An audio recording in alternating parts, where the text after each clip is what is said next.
محمد وعجل fridge. اعوذ باللہ من الشیطان اللعین الرجیم. بسم اللہ الرحمن الرحیم. الحمد للہ الذی لا یبلغ مدحتہ القائلون ولا یحصی نعماءہ العادون ولا یؤدی حقہ المجتہدون. الذی لا یدرکہ بعد الہمم ولا ینالہ غوث الفتن. الذی لیس لصفتہ حد محدود ولا نعت موجود ولا وقت معدود ولا اجل ممدود. فطر الخلائق بقدرتہ ونشر الریاح برحمتہ ووطد بالصخور میدان ارضہ. ثم الصلاۃ والسلام والتحیۃ والاکرام علی من اختارہ من شجرۃ الانبیاء ومشکاۃ الضیاء والمنہاج البعدی والکتاب الہادی مولدہ بمکہ وہجرتہ بطیبہ علی بہا ذکرہ بحجۃ کافیہ وموعظۃ شافعہ. ارسلہ بالدین المشہور والعلم الماثور والکتاب المستور ونور ساطع وضیاء لامع. مولانا و مولا الثقلین جد الحسن والحسین بالقاسم محمد. اللہم صلی علی محمد وآل محمد. ثم الصلاۃ والسلام وتحیۃ والاکرام علی اہل بیتہ الطیبین الطاہرین المعصومین المنتجبین المنتخبین المکرمین المظلومین. واللعنۃ الدائمۃ علی اعدائہم ومنکر فضائلہم وغاصب حقوقہم اجمعین. اما بعد قال حق سبحانہ وتعالی فی محکم کتابہ المتین والقرآن الکریم. بسم اللہ الرحمن الرحیم. وجزاہم بما صبروا جنتا وحریرا. صلوات بھیجیے محمد وعلی محمد. محمد وعلی. عزاداران مظلوم کربلا، ہر عزادار کا مقصد تخلیق اولاد فاطمہ پر گریہ ہے. خدا نے ہر حسینی کو دعا کی استجابت میں، کس کی دعا کی استجابت میں؟ شہزادی کونین مادر حسنین کی دعا کی مقبولیت کی صورت میں عزادار کو خلق کیا ہے.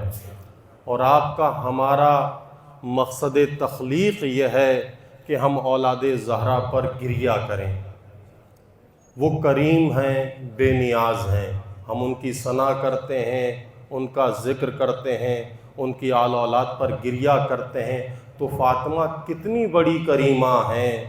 خدا نے اسے کیسا بنایا کہ کل تک جو ان کا ذکر اس فرش پر کرتے تھے وہ اتنی کریمہ تھیں کہ خدا نے جس فرش کو حسین کے لیے مخصوص کیا تھا آج حسین کے عزادار کے ذکر کے لیے مخصوص کر دیا. کتنی کریمہ ہے شہزادی کونین، کتنی مہربان ہے اپنے بچے کے عزادار پر شہزادی کونین کہ کل تک تم میرے بچے کا ذکر کرتے تھے، میرے بچے کا نوحہ پڑھتے تھے، میرے بچے کا ماتم کرتے تھے. تو دیکھو میں فاطمہ ہوں، میں اتنی کریمہ ہوں کہ خوشیوں کا مہینہ صحیح، تم خوشیوں کے مہینے میں میرے گھرانے کے ذکر کے لیے نکلے تھے. وہ اشک جو حسین کے اوپر تم بہاتے تھے آج تم پر بس بہائے جائیں گے اور اس کی جزا تمہارے نامۂ اعمال میں لکھی جائے گی. یہ اشک بہت قیمتی ہے، اس کی ارزش بہت زیادہ ہے. یہ کوئی معمولی اشک نہیں ہے کہ ہر آنکھ سے، دیکھیں دنیا میں کمی نہیں ہے رونے والوں کی، بہت سارے لوگ ہیں روتے ہیں، گریہ کرتے ہیں. آپ کے اشکوں میں اور دوسروں کے اشکوں میں فرق کیا ہے؟ حالات و واقعات سے پریشان، کیا رونے والے کم ہیں دنیا میں؟ ہر طرف لوگ ہیں. دیکھیے میرے لیے مجھ سے برادر نے کہا حضور مجلس کیسے پڑھیں گے, آپ کے لیے تو سخت ہے, بہت دشوار ہے. یہ لطف امام رضا ہے. واقعاً یہ لطف اہل بیت نہ ہوتا تو شاید میں یہ کلام آپ کے سامنے ممبر پر کرنے کا حوصلہ نہیں تھا میرے پاس.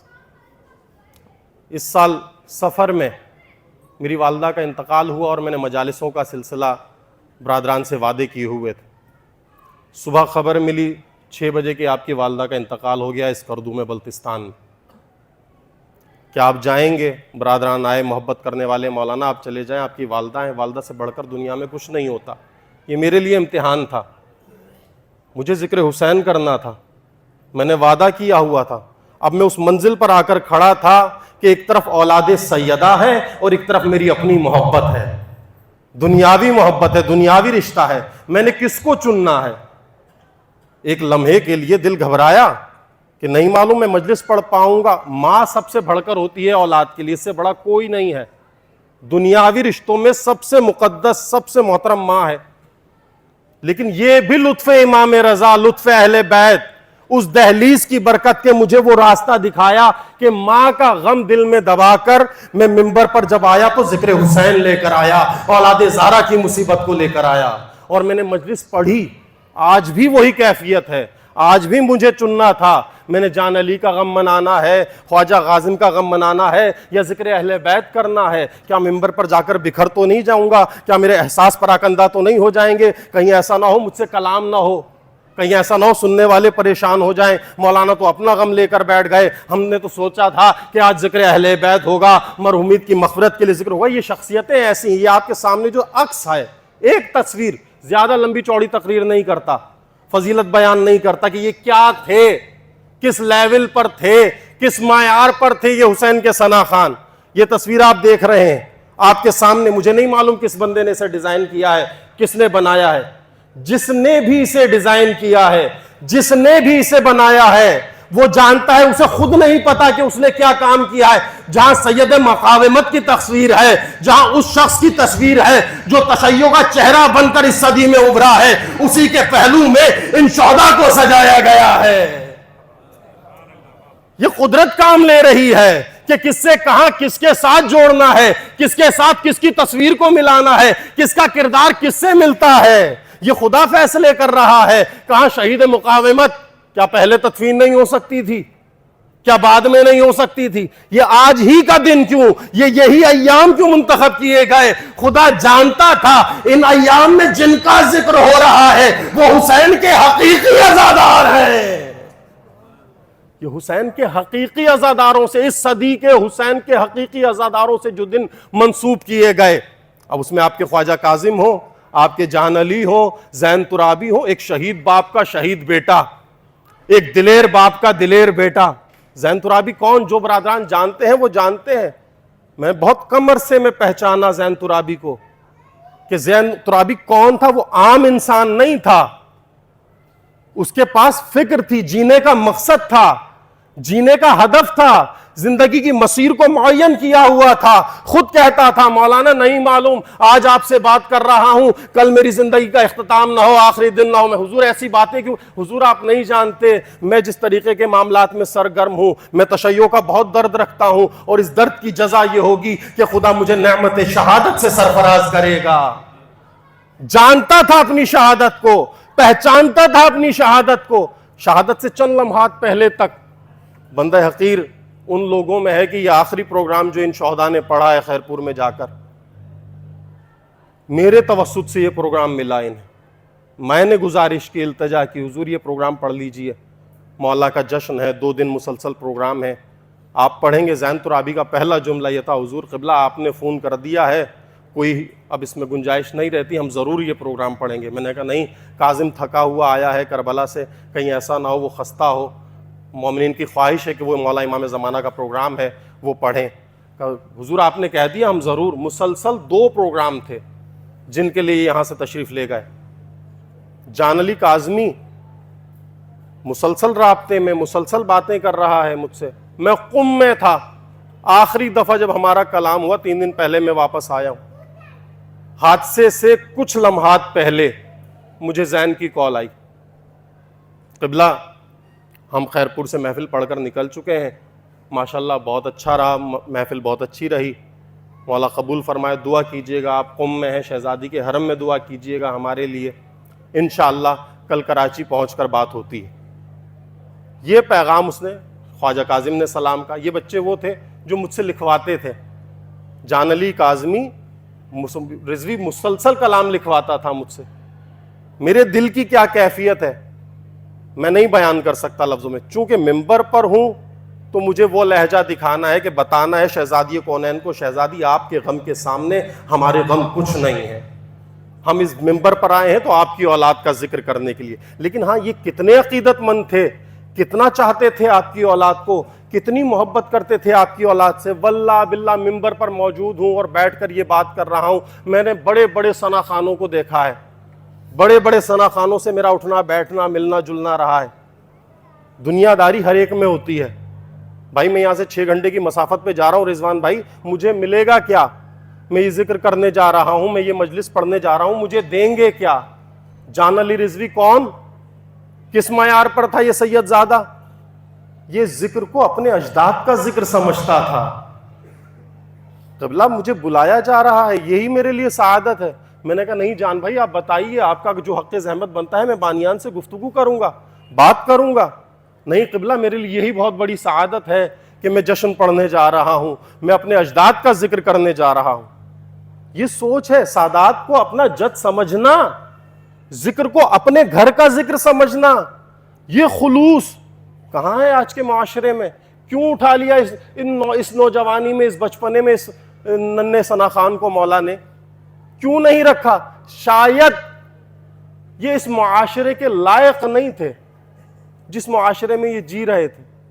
میرے دل کی آواز یہ کہتی ہے شاید میں ایسا نہیں تھا کہ انہیں میرے ساتھ رکھا جاتا۔ مولانا آپ ایسے نہیں ہیں، آپ کے چاہنے والے ایسے ہیں، آپ سے محبت کرنے والے ایسے ہیں۔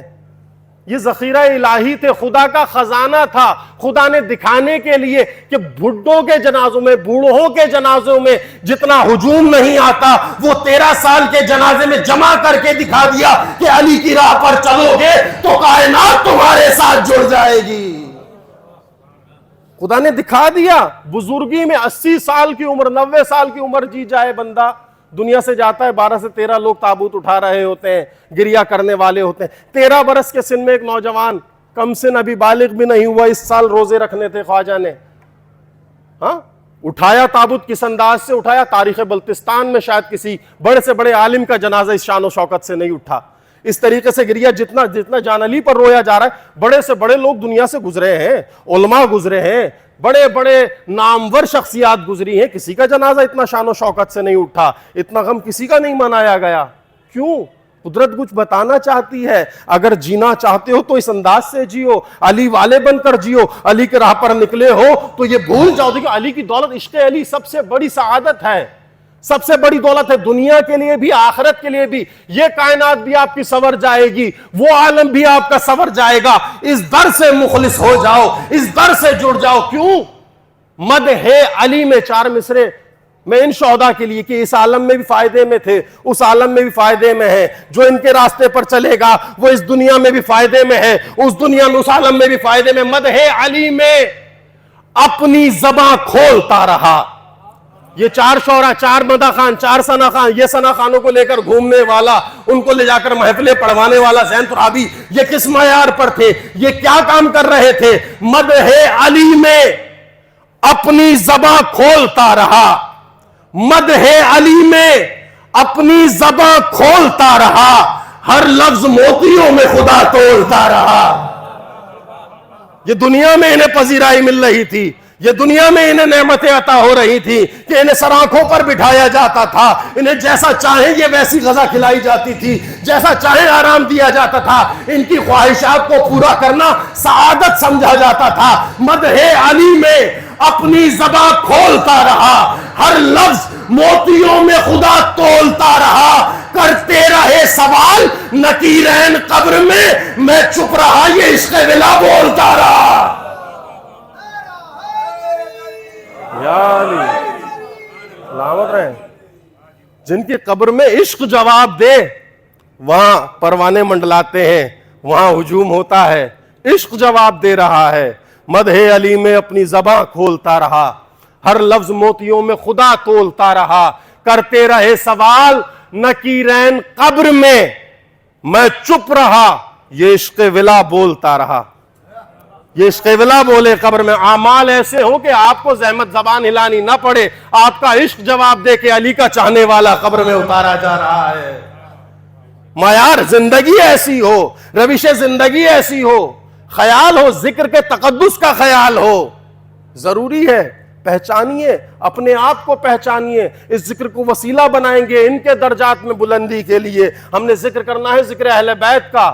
میں نہیں چاہتا کہ تمام گفتگو میں مسلسل پورا عشرہ ان 4 شخصیتوں پہ پڑھ سکتا ہوں، جیسے میرے ان کے ساتھ تعلقات تھے۔ بشارت بھائی بیٹھے ہیں، کربلائی بھائی بیٹھے ہیں، برادران ہمارے تشریف فرما، سب جانتے ہیں کہ کتنا قریبی رشتہ ہے میرا ان نونہالوں سے، ان نوجوانوں سے، لیکن اس کے باوجود میں نہیں چاہ رہا کہ ان کا ذکر ہو۔ میں چاہ رہا ہوں ان کا ذکر ہو جن کا ذکر یہ تا حیات کرتے رہے، ان شخصیتوں کا ذکر ہو جن کا ذکر ان کی خوشی کا سبب بنا، جناب سیدہ کی خوشی کا سبب بنا۔ وہ راضی تو کائنات ہم سے راضی ہے۔ ضروری ہے یہ کرتے رہے زندگی بھر علی علی۔ قرآن کی آیت موضوع سخن قرار دیا، وَجَزَاهُمْ بِمَا صَبَرُوا جَنَّةً وَحَرِيرًا۔ مسلسل آپ نے علماء سے سنی ہوگی، ممبروں سے علماء یہ آیت پڑھتے رہتے ہیں، سورہ دہر کی آیت نمبر 12۔ خدا کہہ رہا ہے کہ ہم نے جزا قرار دیا، حق قرار دیا، کس چیز کے عوض؟ صبر کے عوض۔ کسے؟ جنت کو اور لباس جنت کو۔ وَجَزَاهُمْ بِمَا صَبَرُوا جَنَّةً وَحَرِيرًا۔ ہم نے جنت کو حق قرار دیا صبر کے عوض، اور لباس جنت کو بھی حق قرار دیا جنت کے عوض۔ یہ لباس جنت حق ہے، جنت حق ہے کس کے لیے؟ صبر کرنے والے کے لیے۔ کون صبر کرنے والا؟ کیا میں صبر کروں تو میرا حق جنت ہے؟ کیا آپ صبر کریں تو آپ کا صبر جنت حق ہے؟ کائنات میں حضرت ایوب ہیں، یعقوب ہیں، داؤد ہیں، مختلف انبیاء ہیں، کیا یہ صبر کریں تو کیا ان کے صبر کی جزا حق ہے؟ اچھا جزا حق اور جزا، لفظ جزا کا مطلب ہے حق۔ یعنی مثلا کوئی مزدوری کرتا ہے شخص، مزدور قبلہ مزدوری کر رہا ہے، کوئی بندہ پسینہ بہہ رہا ہے اس کی پیشانی سے، اور اس کے عوض اسے کچھ پیسے مل رہے ہیں۔ یہ کیا ہے؟ مزدوری۔ یہ اس کا حق ہے، یہ اس کی جزا ہے۔ قرآن کا ایک فلسفہ سمجھانا چاہ رہا ہوں، نوجوان بیٹھے ہوئے ہیں، جنت کی لالچ میں عبادت مت کریں، جہنم کے خوف سے عبادت مت کریں۔ علی والے ہیں، علی کے ماننے والے ہیں، ولایتی ہیں، اثنا عشری ہیں، تو یہ پہچان لیں کہ آپ کے 14 معصومین میں سے کوئی ایک ایسا نہیں ہے جس نے جنت کی لالچ میں سجدے کیے ہوں یا جہنم کے خوف سے سجدے کیے ہوں۔ آپ علی والے، علی کہتے ہیں انا امام من اعطانی، میں اس کا امام ہوں جو میرا اطاعت گزار ہے، میرے دکھائے ہوئے راستے پر چلتا ہے۔ علی کا راستہ کیا ہے؟ علی کا راستہ یہ ہے کہ علی جہنم کے خوف سے سجدہ نہیں کرتا، جنت کی لالچ میں سجدہ نہیں کرتا، سجدہ اس لیے کرتا ہے کہ اسے لائق سجدہ سمجھتا ہے۔ علی والا کیا ہوگا؟ علی والا بھی ایسا ہی ہوگا، جو عمل انجام دے گا اس لیے نہیں کہ جنت کی لالچ ہے، اس لیے نہیں کہ جہنم کا خوف ہے، اس لیے کہ وہ لائق سجدہ ہے، کہ علی کا خدا، علی کا دکھایا ہوا خدا ہے جسے میرا مولا سجدہ کر رہا ہے۔ میری ذمہ داری بنتی ہے کیونکہ میرے مولا نے کہا ہے جو میرے راستے پر چلے گا میں اس کا امام ہوں۔ اب علی کے راستے پر چلتے ہوئے سجدے کرنے ہیں، علی کے راستے پر چلتے ہوئے نماز پڑھنی ہے، علی کے راستے پر چلتے ہوئے روزہ رکھنا ہے، علی کے راستے پر چلتے ہوئے حج کرنا ہے، علی کے راستے پر چلتے ہوئے دین کے اعمال کو انجام دینا ہے، علی کے راستے پر چلتے ہوئے زندگی کو بسر کرنا ہے۔ یہ ہے علی کا راستہ، یہ علی کا دکھایا ہوا راستہ ہے۔ خدا نے کیا کہا؟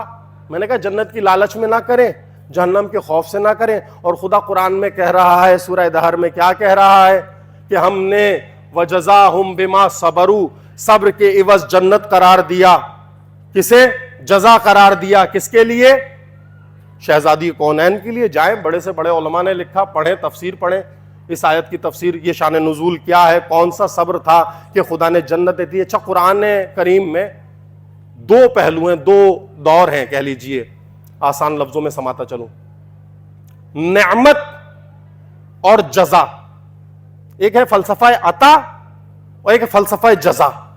یہ دو فلسفے سمجھ جائیں, بہت بڑی مشکل جو ہے آپ کی حل ہو جائے گی, روش زندگی آسان ہو جائے گی. زندگی کیسے جینی ہے آپ کو پتہ چل جائے گا. قرآن سے متمسک رہیں, قرآن سے جڑے رہیں. آپ علی والے ہیں, آپ کی حقیقی میراث قرآن ہے, باقی ساری چیزیں بعد میں آپ کے لیے. کیوں؟ علی قرآن کے ساتھ ہے, قرآن علی کے ساتھ ہے, یہ جدا نہیں ہو سکتے. علی والا ہو اور قرآن سے ہٹ کر زندگی گزار رہا ہو, وہ علی والا نہیں ہے, وہ جھوٹ بول رہا ہے, وہ اپنے آپ کو دھوکہ دے رہا ہے. یہ کہے کہ میں علی والا ہوں, مجھے قرآن نہیں پتا کیا ہے, میں علی والا ہوں, قرآن مجھ سے چاہتا ہے, مجھے کیا چاہتا ہے مجھے یہ نہیں پتا, یہ غلط ہے, یہ علی والا نہیں ہے. ایک فلسفہ عطا ہے, ایک فلسفہ جزا ہے. مثلاً فلسفہ عطا کیا ہے؟ سورہ اسراء آیت نمبر 20 خدا فرماتا ہے کلن نمد ہؤلاء وہؤلاء من عطاء ربک. کائنات میں جو کچھ ہے کل کا کل کیا ہے؟ عطاء پروردگار ہے, خدا کی عطا ہے. یہ زندگی عطا ہے, آپ کا حق نہیں ہے. اولاد عطا ہے, آپ کا حق نہیں ہے. ماں باپ عطا ہے, آپ کا حق نہیں ہے. دوستان عطا ہے, آپ کا حق نہیں ہے. حق ہوتا تو چھینا نہ جاتا, حق چھینا نہیں جاتا. آپ کے دوست تھے جان علی شاہ, تو خدا کی عطا تھی. آپ سے محبت کرنے والے تھے تو خدا کی عطا تھی. آپ کے بھائی ہیں تو خدا کی عطا ہے.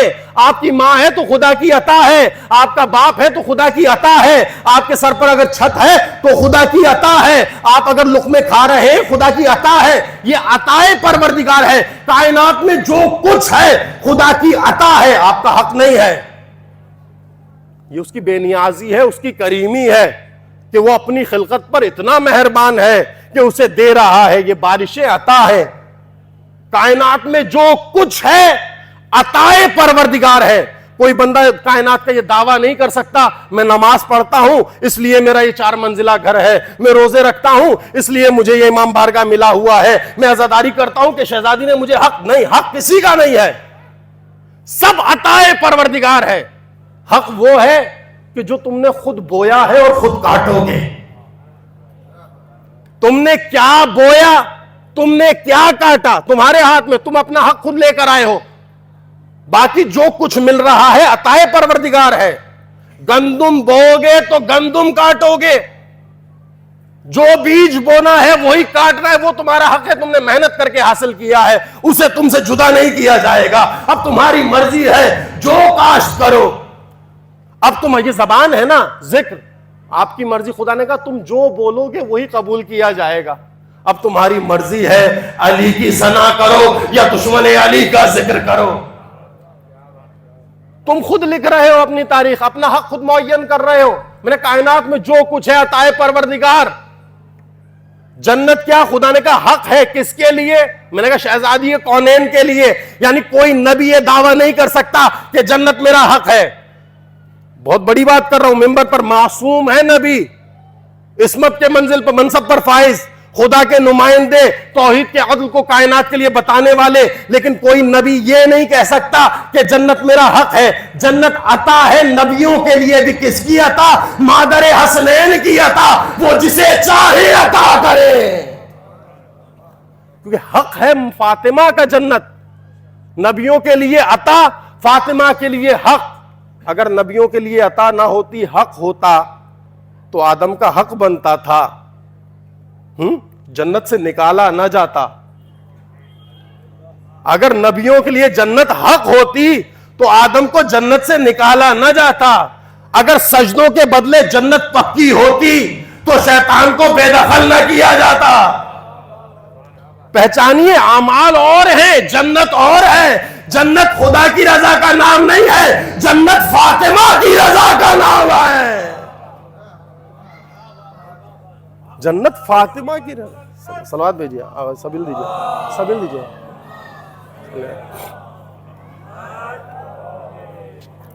سلامت رہیے.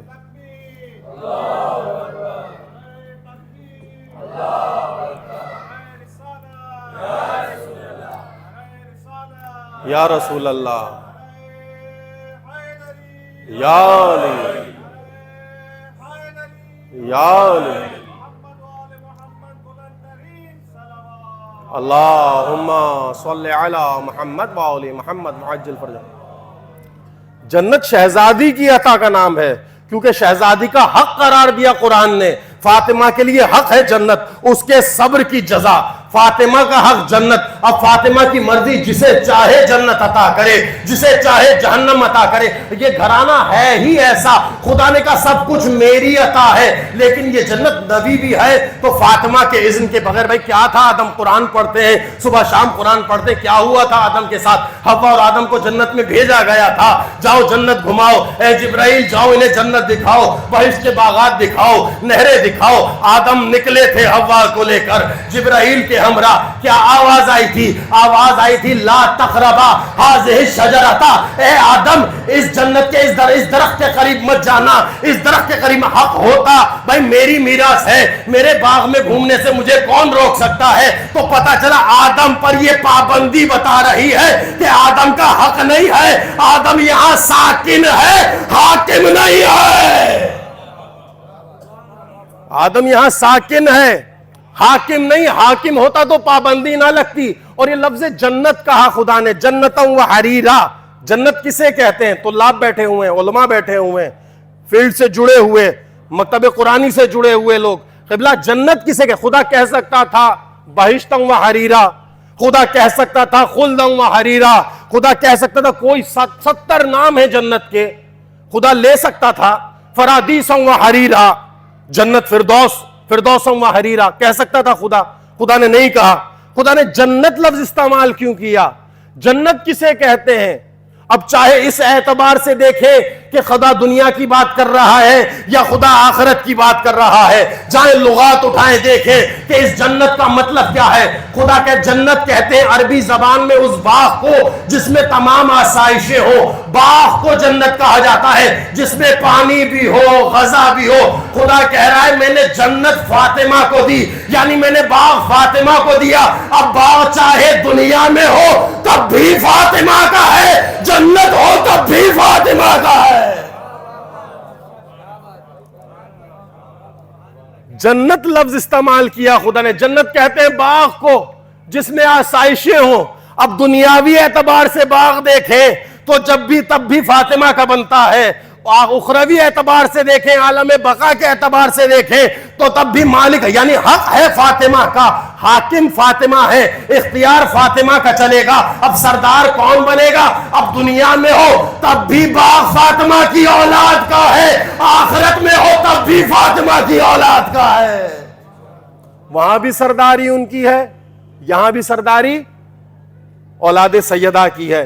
حق کے شہزادی کونین جنت ہے. کون ہے جنت کے سردار؟ فرزندان شہزادی کونین. کہ ہم کیوں اتنا جڑے ہوئے ہیں شہزادی کونین سے؟ ہمارے دل اتنے کیوں قریب ہیں؟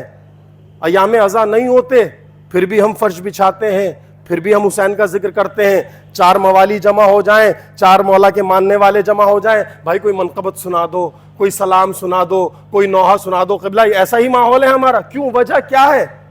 دوست جمع ہو جائیں گے، یار کوئی مناسبت نہیں آ رہی، بڑے دن ہو گئے، کوئی ذکر نہیں ہوا، مجلس نہیں ہوئی، تھوڑے تھوڑے پیسے جمع کرتے ہیں، 4 مداح خانوں کو بلا کر غم کا اہتمام کرتے ہیں. یعنی پیسے خرچ کر رہے ہیں کس لیے؟ رونے کے لیے. بھائی پیسہ سب سے لازمی چیز ہے نا انسان کے لیے. پیسے سے بڑھ کر تو کچھ نہیں ہے دنیا، عالم مادی میں پیسے سے بڑا کچھ نہیں ہے. لیکن اگر پیسہ بھی بہا کر اشک خریدے جا رہے ہیں، لوگ خوشی خریدتے ہیں. آپ کی ساخت میں اور دنیا کی ساخت میں کیا فرق ہے؟ عزادار خود کو پہچانے. آپ پیسہ خرچ کر کے غم خریدتے ہیں. اب مجھے فدا بخاری کے وہ مصرے یاد آ گئے. شاعر ہیں بہت اچھے کہ آپ غم کیوں خریدتے ہیں؟ آپ کیا ہیں؟ آپ اپنے آپ کو پہچانے. حسین کا عزادار کون ہے؟ شاعر ہیں بہت اچھے فدا بخاری، کہتے کیا بطول نے ہم پہ کرم خرید لیے. کیا بطول نے داؤد بھائی ہم پہ کرم خرید لیے کہ ہم نے آل محمد کے غم خرید لیے. کیا بطول نے ہم پہ کرم خرید لیے کہ ہم نے آل محمد کے غم خرید لیے. کیوں خریدیے؟ بعفظ خون میسر تھے کعبہ و طیبہ. بعفظ خون میسر تھے کعبہ و طیبہ. میرے حسین نے دونوں حرم خرید لیے. کیا بطول نے ہم پہ کرم خرید لیے کہ ہم نے آل محمد کے غم خرید لیے. بے عبض خون میسر تھے کعبہ و طیبہ، میرے حسین نے دونوں حرم خرید لیے. میرے حسین نے دونوں حرم خرید لیے. بس ایک بار نبی کو نہیں ملا تھا قلم، میرے حسین نے سارے قلم خرید لیے.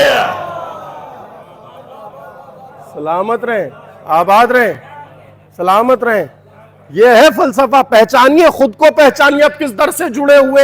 یہ بچے، یہ نونہال جو اس فرش پر بیٹھے ہوئے ہیں، یہ عام بچے نہیں ہیں. یہ دنیا دار جو دوسرے لوگ جی رہے ہیں، دوسرے مکتب کے لوگ جی رہے ہیں، علی کے در سے بھٹکے ہوئے لوگ جی رہے ہیں. قسم خدا کی یہ وہ بچے نہیں ہیں. ان کا معیار ہے، ان کا رتبہ ہے، ان کی عظمت ہے. میں شعر پیش کر رہا ہوں تمام اولاد والوں کے لیے کہ یا بطول نے ہم پہ کرم خرید لیے کہ ہم نے آل محمد کے غم خرید لیے. باغ خون میسر تھے کعبہ و طیبہ، میرے حسین نے دونوں حرم خرید لیے.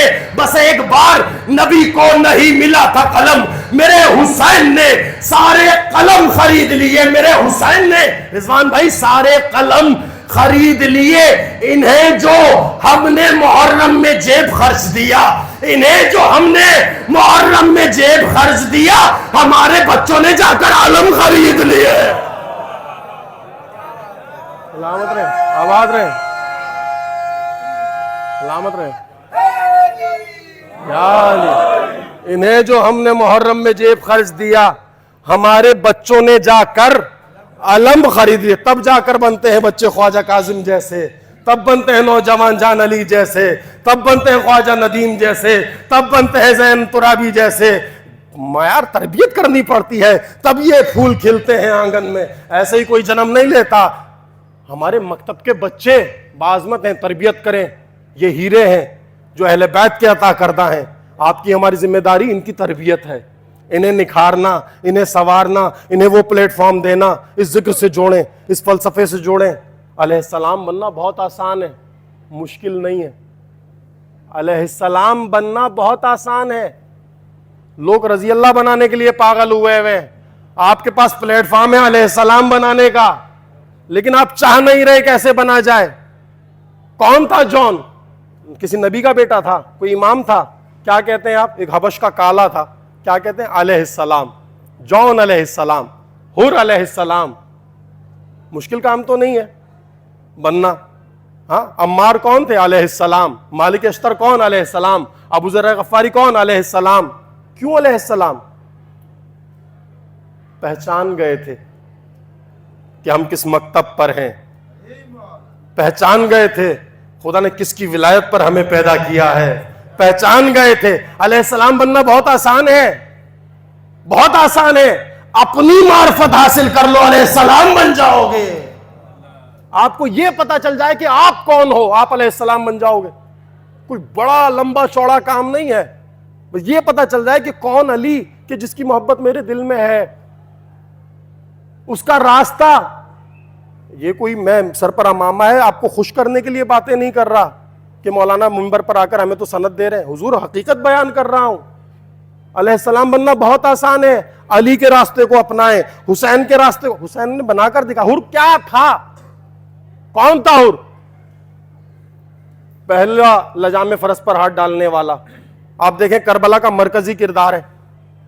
یہ جتنے مظالم ہوئے، جو کچھ ہوا، اگر معافی نہ مانگتا، سب سے بڑا گناہگار کون تھا کربلا کا؟ اس سے بڑی خطا تو کسی کی نہیں ہے. لجام فرس پر ہاتھ ڈالنے والا، روکنے والا، راستے کو روکنے والا حسین کے. کتنا بڑا کام کیا ہے حر نے، کتنا بڑا ستم ڈھایا ہے امت اولاد رسول پر، آل رسول پر، کہ حسین کا راستہ روکا ہے. عباس کی غیرت نے گوارا نہیں کیا. کیا کہا حسین نے؟ عباس ابھی وقت نہیں ہے، چھوڑ دو، ہم خیمے یہیں لگائیں گے. کتنا بڑا خطا کار تھا، لیکن کیا بنا؟ اتنی بڑی خطا کرنے والا کیا بنا؟ علیہ السلام بنا. کیسے علیہ السلام بنا؟ ایک رات میں. لمبی چوڑی محنت نہیں کی حر نے کہ بھائی تہجد سے سری نہ اٹھایا ہو، سجدے میں پڑا رہا ہو، خدا کو راضی نہیں. اس نے خدا کو راضی نہیں کیا، اس نے امام کو راضی کیا، خدا راضی ہو گیا. راستہ ہے امامت کو راضی کرنا ہے، پھر توحید کی باری آتی ہے. یہ تشریعی سلسلہ ہے، امامت، رسالت، پھر توحید. ڈائریکٹ خدا کو راضی نہیں کیا جاتا، امامت کے ذریعے آیا جاتا ہے اس منزل پر. کیا کیا حر نے؟ حسین کو راضی کیا، معافی مانگی، پشیمان ہوا، اپنے اعمال پر نادم ہوا. علیہ السلام بندہ مشکل کام تو نہیں تھا، یعنی حر اپنے عمل پر خود رویا. کیا کہا حسین نے؟ کہا عباس میرا بھائی آ رہا ہے، میرا بھائی آ رہا ہے، اس کا استقبال کرو. کتنا کریم ہے حر. دیکھ کربلا 2 فلسفے ہیں آپ کے سامنے. آپ سب فرزندان کربلا ہیں، یہ نوجوان فرزندان کربلا، انہیں کربلا نے جنم دیا. یہ کربلا کی خیرات ہے جو مختلف ادوار میں آپ کے سامنے آ رہی ہے. خدا دین کو متعارف کرانے کے لیے، شریعت محمدی کو متعارف کرانے کے لیے، ذکر علی کو متعارف کرانے کے لیے یہ نوجوان جنم پا رہے ہیں. یہ فرزندان کربلا، یہ ذخیرہ کربلا، یہ سرمایہ کربلا. یہ آپ لوگ بیٹھے ہو، آپ ذخیرہ کربلا ہے. کربلا کوئی مشکل چیز نہیں ہے سمجھنا. اگر سجدوں میں کربلا ڈھونڈ رہے ہو تو غلط کر رہے ہو، اگر روزوں میں کربلا ڈھونڈ رہے ہو تو غلط کر رہے ہو. یہ کوئی اختلافی بات نہیں ہے، کیونکہ کربلا وہ میزان ہے. داؤد بھائی قبلہ تشریف فرما ہے، لشکر یزید میں بھی نماز پڑھی جا رہی تھی، لشکر حسین میں بھی نماز پڑھی جا رہی تھی، لشکر یزید میں بھی قرآن پڑھا جا رہا تھا، لشکر حسین میں بھی قرآن پڑھا جا رہا تھا، لشکر یزید میں بھی روزے رکھے جا رہے تھے، لشکر حسین میں بھی روزہ رکھا جا رہا تھا. کیا تھا فرق؟ وہاں بھی قاری، یہاں بھی قاری، وہاں بھی نمازیں، یہاں بھی نمازیں، وہاں بھی اللہ اکبر، یہاں بھی اللہ اکبر.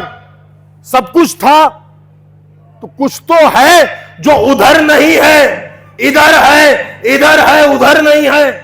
وہاں 9 لاکھ ہے، یہاں کتنے؟ 72، 140، 200 تعداد جاتی ہے، 250 جاتی ہے. کتنے لوگ ہیں؟ مختصر سا کاروان ہے. وہاں 9 لاکھ، کم سے کم 25,000، زیادہ سے زیادہ 9 لاکھ. تعداد مقایسہ نہیں ہے، مقابلہ نہیں ہے. تو نمازیں اس طرف زیادہ ہیں، سجدے اس طرف زیادہ ہیں، آمین کہنے والے اس طرف زیادہ ہیں، لمبی داڑھیوں والے اس طرف زیادہ ہیں، تہجد گزار اس طرف زیادہ ہیں. لیکن اس کے باوجود وہ لعنتی ہیں، وہ جہنمی ہیں، وہ دین سے ہٹے ہوئے ہیں. کیوں؟ ان کے پاس حسین نہیں ہے.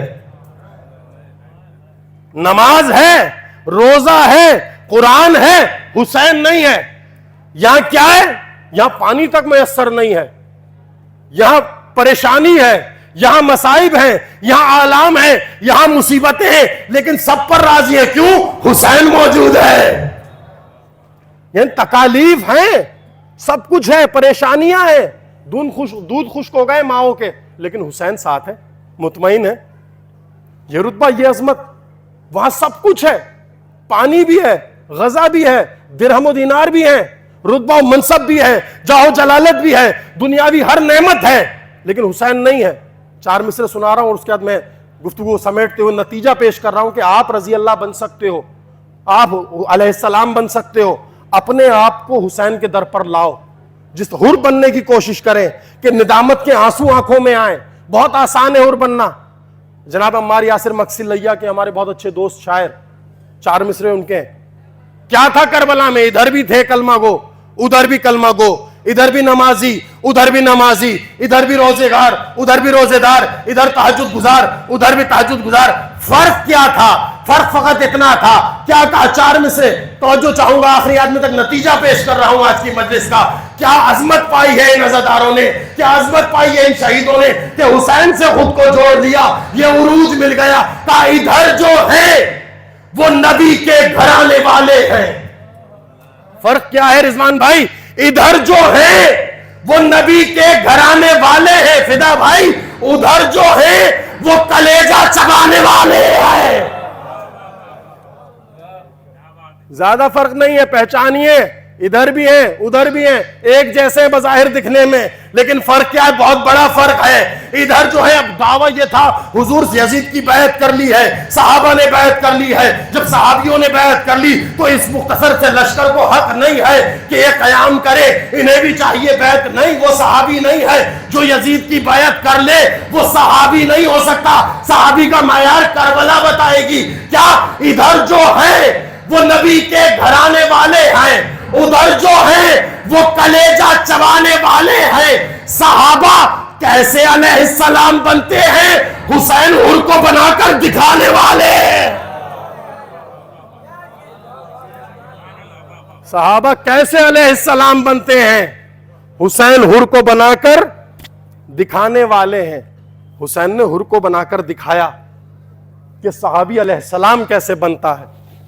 حسین سے جڑ جائیں، حسین سے اپنے سلسلے کو جوڑیں، دنیا بھی سنورے گی، آخرت بھی سنورے گی۔ شاہد مثال آپ کے سامنے، کوئی لمبی چوڑی بات نہیں ہے، کوئی لمبا چوڑا فلسفہ بھی نہیں ہے، اپنے آپ کو اس در سے جوڑا، اس در سے جڑے رہے، نتیجہ کیا نکلا؟ آپ نے ایک شاہانہ جنازہ دیکھا، ایک عزادار کا جنازہ کیسے اٹھتا ہے آپ کی نظروں نے دیکھا۔ کیوں؟ ذکر سے جڑے ہوئے تھے، حسین کے وفادار تھے، حسین سے وفا کر رہے تھے، شہزادی کونین سے وفا کر رہے تھے، اپنے گاؤں سے کوسوں میل دور آ کر اس دھرتی میں بیٹھے ہیں، اور اس دھرتی کو بھی چھوڑ کر کسی اور دھرتی میں گئے ہیں۔ یہ ہجرت کس لیے؟ ذکر کے لیے ہجرت ہو رہی ہے، علی کے لیے ہجرت ہو رہی ہے، ذکر کے لیے۔ یہ شوق شہادت ابھی مولانا نے مجھ سے پہلے بیان کیا نا، آپ نے ویڈیوز بھی دیکھی خواجہ کاظم کے متعلق۔ میں 2 شہادتیں میرا دل چاہ رہا ہے مختصراً ذکر کروں، ایک خواجہ کاظم سے متعلق، اور زین بھائی ہمارے خواجہ ندیم اور جان علی رضوی، یہ کڑیل جواں تھے، وہ نونہال تھا، 13 برس کا سن، 14 برس کا سن، کربلائی ہو، 13 برس کا سن سنتے ہی ذہن میں کس کا خیال آتا ہے؟ جناب قاسم کا خیال آتا ہے۔ یہ جذبہ شہادت، یہ شوق شہادت ایسے ہی جنم نہیں لیتا۔ کربلا کے میدان میں 2 مقامات امام پر بہت کڑے ہیں، امام حسین علیہ السلام پر، فرزند زہرا پر، غریب زہرا پر، 2 مقام بہت کڑے ہیں۔ تاریخ نے لکھا، مقاتل نے لکھا، جب شہادتوں کا آغاز ہو گیا اور امام خیمے میں تشریف فرما تھے، بنی ہاشم کے تمام نونہال کھڑے تھے صف بستہ، اور مولا کہہ رہے تھے بہت جلد شہادتوں کا آغاز ہو جائے گا، اے میرے نونہالو، تم نے جواں مردی کا مظاہرہ کرنا ہے، تم نے شیروں کی طرح لڑنا ہے، پتہ چلے دشمن کو کہ علی کے نور نظر لڑ رہے ہیں، حسین کے نور نظر لڑ رہے ہیں، حسن کے نور نظر لڑ رہے ہیں۔ اب تاریخ نے یہ جملہ لکھا کہ ان صفوں کے درمیان قاسم چونکہ بہت چھوٹے تھے، نظر نہیں آ رہے تھے امام کو، قاسم نے اپنے آپ کو پنجوں پہ کھڑا کیا اور سر کو بلند کر کر کہا، چچا جان قاسم بھی لڑنے جائے گا۔ کم سن تھے، بہت چھوٹے تھے جناب قاسم، تاریخ نے لکھا ہے کہ چچا جان قاسم پہلے لڑنے جائے گا، حسن کا بیٹا پہلے لڑنے جائے گا۔ امام نے اپنے قریب بلایا، کہا اے میرے بھتیجے قاسم میرے قریب آؤ۔ قاسم کو اپنے قریب بلایا، اپنے سینے لگایا، کہا قاسم تو جانتا ہے تو حسین کے لیے کیا اہمیت رکھتا ہے؟ کہا چچا میں جانتا ہوں۔ کہا قاسم میں جب تجھے دیکھتا ہوں نا، میرا بھائی کا دیدار ہوتا ہے، جب بھی بھائی کی یاد آتی ہے میں تیرا چہرہ دیکھ لیتا ہوں، بھائی کی خوشبو محسوس کرنا چاہتا ہوں تو تیرے گلے لگ کر تجھے سونگ لیتا ہوں، مجھے بھیا حسن مشتبہ کی یاد تازہ ہو جاتی ہے، میرے دل کو قرار آ جاتا ہے کہ میرا بھیا میرے ساتھ ساتھ ہے۔ المختصر عزادارو، تاریخ نے لکھا بہت محبت کرتے تھے امام جناب قاسم سے۔ عزادارو ہم نے بھی نگینے کھوئے ہیں، لیکن حسین نے جو دولت کربلا میں لٹائی ہے کوئی قیامت تک نہیں لٹا سکتا۔ جو حسین نے قربانی دی ہے کسی بشر میں حوصلہ نہیں ہے۔ عزادارو تاریخ نے لکھا جناب قاسم بار بار آتے امام حسین کے پاس، امام حسین گریا شروع کرتے، رونا شروع کر دیتے، رو کر کہتے ہیں بھتیجے چچا میں اتنا حوصلہ نہیں ہے کہ اپنے بھتیجے کو مقتل جانے کی اجازت دے، چچا میں اتنی طاقت نہیں کہ اپنے ہاتھوں پہ اپنے بھتیجے کا لاشا اٹھائے۔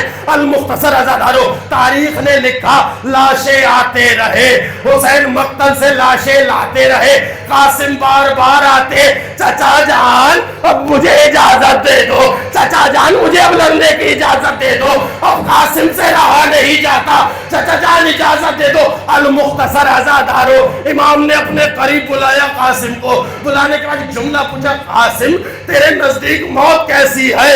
قاسم تو اپنے نزدیک موت کو کیسا سمجھتا ہے؟ کہا احلی من العسل، اے چچا جان قاسم کے نزدیک موت ایسی ہے جیسے شہد سے زیادہ شیریں، حسین پر مرنا قاسم کے لیے شہد سے زیادہ شیرین ہے۔ المختصر عزادارو، حسین نے جگر کو تھام لیا، پیشانی پر بوسہ دیا، اے میرے لال تیرا چچا حوصلہ نہیں رکھتا کہ تجھے اجازت دے، یہ مقتل میں جتنے لعین ہیں علی کا بدلہ لے رہے ہیں، رسول کا بدلہ لے رہے ہیں، مدینے کا بدلہ لے رہے، مجھے نہیں معلوم ان کے دلوں میں کتنا بغض ہے۔ اے میرے لال تو بہت کم سن ہے، اے لال تجھے میں اجازت نہیں دے سکتا۔ المختصر عزادارو، تاریخ نے لکھا 70 سے 72 مقامات ہیں کہ قاسم آئے ہیں، حسین نے اجازت نہیں دی۔ قاسم آئے ہیں، کتنا قیمتی ہوگا یہ نونہال، یہ حسن کا لاڈلا، کتنی محبت ہوگی حسین کے دل میں کہ حسین اجازت نہیں دیتے۔ اب وقت وہ آیا، جناب قاسم پشت خیمہ گئے۔ عزادارو، جگر پھٹ جاتا ہے، جگر پھٹ جاتا ہے جب یہ منظر سامنے آتا ہے روایت کا۔ تاریخ نے لکھا قاسم پشت خیمہ گئے، اپنے زانوؤں پر اپنے ننھے سر کو رکھا اور گریہ شروع کر دیا۔ قاسم نے رونا شروع کر دیا، رونے کی آواز جناب فروا کے کانوں میں پہنچی۔ تڑپ گئی عزادارو حسن کی بیوہ، تڑپ گئی، خدا کسی ماں کو یہ منظر نہ دکھائے۔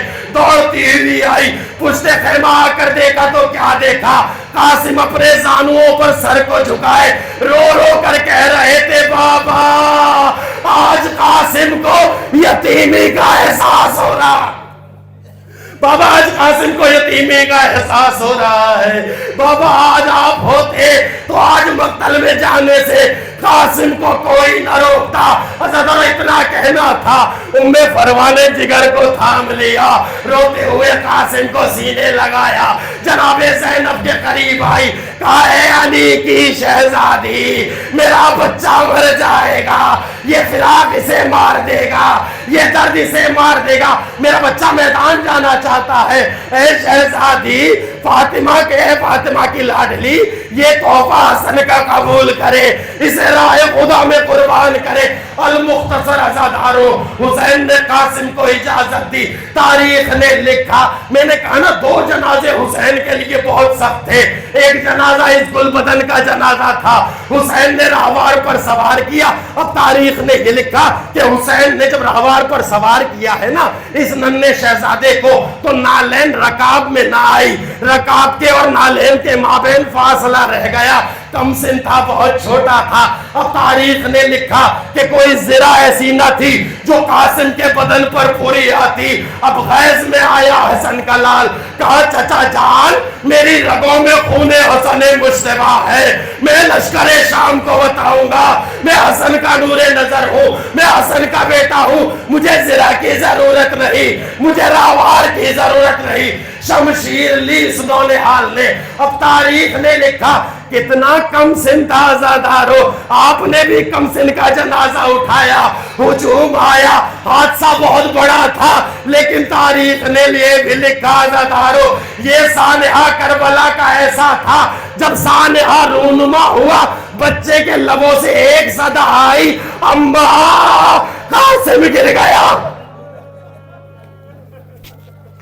بہت کم سن تھا عزادارو، ماں کو پکارا، ہر شہید حسین کو پکارتا رہا، اس نونہال نے ماں کو صدا دی، اماں تیرا قاسم گر گیا۔ اور تاریخ نے لکھا حسین بہت سرعت کے ساتھ مقتل کی جانب بڑھے، چند لمحات گزرے تھے، مقتل میں غریب فاطمہ کھڑا ہوا، آ کر آواز دی اے بیٹا قاسم کہاں ہو، چچا کو آواز دو، چچا تمہیں لینے آیا ہے۔ مقاتل نے لکھا غریب فاطمہ آوازیں دیتا رہا، حسن کا نور نظر، فروا کا لال، امام کو نظر نہ آیا، نہیں معلوم کیا قیامت ٹوٹی۔ تاریخ نے لکھا قاسم ایسے پامال ہوا، غریب فاطمہ اپنی عبا بچھا کر کبھی مقتل کے ایک کونے سے کوئی ٹکڑا لاتا تھا، کبھی کسی کونے سے کوئی ٹکڑا لاتا تھا، ایک گٹھڑی میں اپنے گل بدن کو اٹھایا، مجھے نہیں معلوم عزادارو کیسے پروانے سا ہوگا، کیسے اہل حرم نے یہ منظر دیکھا ہوگا۔ دوسرا مرحلہ وہ تھا عزادارو حسین پر جو بہت سخت تھا، تاریخ نے لکھا ایک نوجوان حسین کا جو بہت عزیز تھا حسین کے لیے، بہت قیمتی تھا حسین کے لیے، راہوار سے زمین پر آیا، آواز دے کر کہا بابا اکبر کا آخری سلام، بابا علی اکبر کا آخری سلام۔ ایک جملہ بیان کر رہا ہوں، برادر شاہد بلتستانی آ گئے ہیں، انہوں نے نوحہ خوانی کر لی ہے، پرسہ یہ پیش کریں گے۔ عزیزو تاریخ نے لکھا حسین اس جنازے پر بھی بہت سرعت سے پہنچے، لیکن پہنچے تو کیا منظر تھا۔ تاریخ نے یہ منظر اس انداز سے بیان کیا کہ حسین جب کڑیل جوان کے سرانے پہنچے ہیں نا، علی اکبر کی عادت تھی کہ جب بھی بابا کو دیکھتے تھے تو دونوں ہاتھ پیشانی پر بلند کر کے سلام کرتے تھے، السلام علیکہ یا ابا عبداللہ۔